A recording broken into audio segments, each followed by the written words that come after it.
پاکستان میں مجھے بتاؤ سب سے زیادہ قتل کن کا ہوا ہے؟ مفتی نظام الدین شہید ہوئے، مولانا اسلم شیخوپوری شہید ہوئے. یہ کیوں شہید ہو رہے تھے؟ ان کی اسپیچز سے، ان کی باتوں سے نظام میں تبدیلی آ رہی تھی. مولانا یوسف الجہان بھی شہید ہوئے ہیں، مفتی عتیق الرحمان شہید ہوئے ہیں. تو یہ ساری قربانیاں تو علماء نے دی ہیں. یہاں ہمارے پڑوس میں مسجد کے امام تھے، ان کو شہید کیا. کل کسی مولانا صاحب کو شہید کیا ہے، پرسوں کسی مولانا صاحب کو شہید کیا ہے. شہید تو سارے مولوی ہو رہے ہیں. ہم جو اتنے گارڈ لے کے گھوم رہے ہیں، تو آپ کا کیا خیال ہے ہمیں کیا پاکستانیوں سے خطرہ ہے یا محب وطن سے خطرہ ہے؟ ہمیں خطرہ اسلام دشمنوں سے ہے. اسلام دشمن سمجھتے ہیں نا کہ یہ مولوی اسلام کو پروموٹ کر رہے ہیں، ان کو راستے سے ہٹاؤ. لیکن آپ اسکالرس کو دیکھو، یہ مولوی ایسے، یہ مولوی ایسے، یہ مولوی ایسے. تم بن جاؤ یار. نہ تم خود پراپر علم حاصل کرتے ہو، نہ تمہارے پاس کوئی انقلاب کا کوئی پیکج ہے.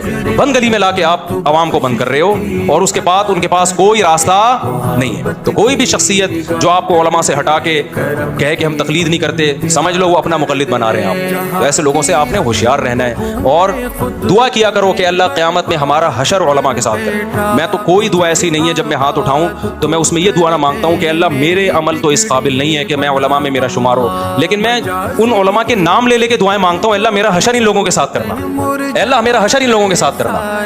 تو ہمارے پاس تو کیا عمل ہے بھائی؟ ایک محبت ہی رہ گئی ہے علماء سے، وہ بھی ختم ہو گئی. تو کیا کون سا تم نے تیر مار لیا، کیا کر لو گے؟